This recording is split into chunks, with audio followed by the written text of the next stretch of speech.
there's a type of word that I've been collecting now for a few years. I've been keeping an eye out for them, and whenever I hear one spoken on the radio or whatever, I just think to myself, yep, there's one, and it goes on the list. And I hear a little voice forbidding it in my head in a way which I find tremendously amusing, but maybe it'll just be me. But I hope this chimes with someone, and if it does, huzzah. Now, I want you to imagine that you're in a corridor and you see a sign on the corridor wall, and it forbids you from doing something in that corridor, some verb. Now, some verbs are so all-encompassing, so global, that it doesn't really work. So imagine you saw a sign that said, no going in the corridor.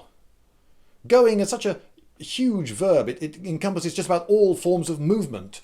So I can't walk down the corridor, because that would be a form of going, wouldn't it? No going in the corridor? What does that mean? So if it's no doing, strictly no doing, no having, that doesn't really make sense. Those verbs are too big. But what if it said no running in the corridor? Aha! Now it makes sense, because running is a specific subgroup of moving, of going, that we all understand. If you see someone running, well, that makes perfectly sense. Perfect sense, doesn't it? You see someone running, wait, no running in the corridor, thank you. And he would know that he was running, and there would be an end to it. But imagine we get more specific still. What if it said no sprinting in the corridor? Atkins, no sprinting in the corridor. I wasn't sprinting, sir. I was running almost as fast as I could. You were sprinting, Atkins. Don't you think I don't know sprinting when I see it? No, really, sir. I was taking in oxygen, but actually I was not using that oxygen up faster than I could replenish it. So I wasn't technically sprinting, sir. You see that it's a bit of a problem. No sprinting in the corridor. That'd be so difficult to enforce, wouldn't it? But what if we get a little bit more esoteric still? What if it said no hurtling? Strictly no hurtling. You hurtled, Hargreaves! You see the problem? Hargreaves, if he had a good lawyer, could get off, I think. And there are loads of these verbs, and I find them funny. Whenever I hear one spoken, a little voice in my head says, no. For instance, I don't know, hankering, for instance.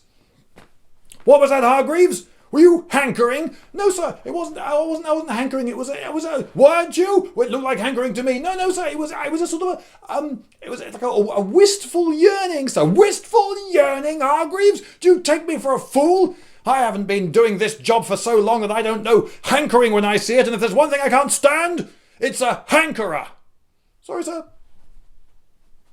Hey, no sidling. I wasn't. I was hoving. I was hoving into view. Oh, is it? Oh, all right.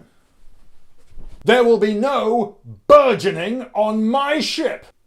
If I ever ran a prison, that's not very likely, but if I ever do in the future run a prison, I would yield to temptation. I would put up a sign that said strictly no languishing, because that is my humour.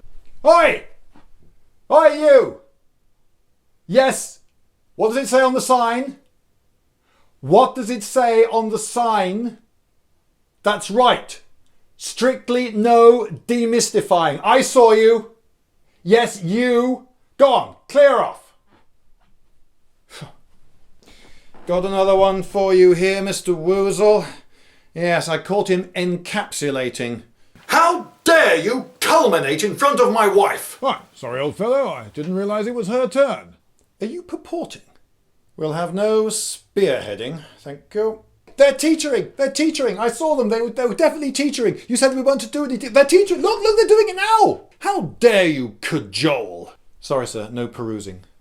Did you just emblazon? Right, I have here a notice from the management. Are you eschewing? No, abounding? Never liked the fellow. He garners. You know what I mean? No doting? I don't mean to impinge, but... Oh, is it? Oh, sorry. Right. No foisting anymore. Are we allowed to loom, sir? It's not me that makes the rules. No looming, everyone. No looming.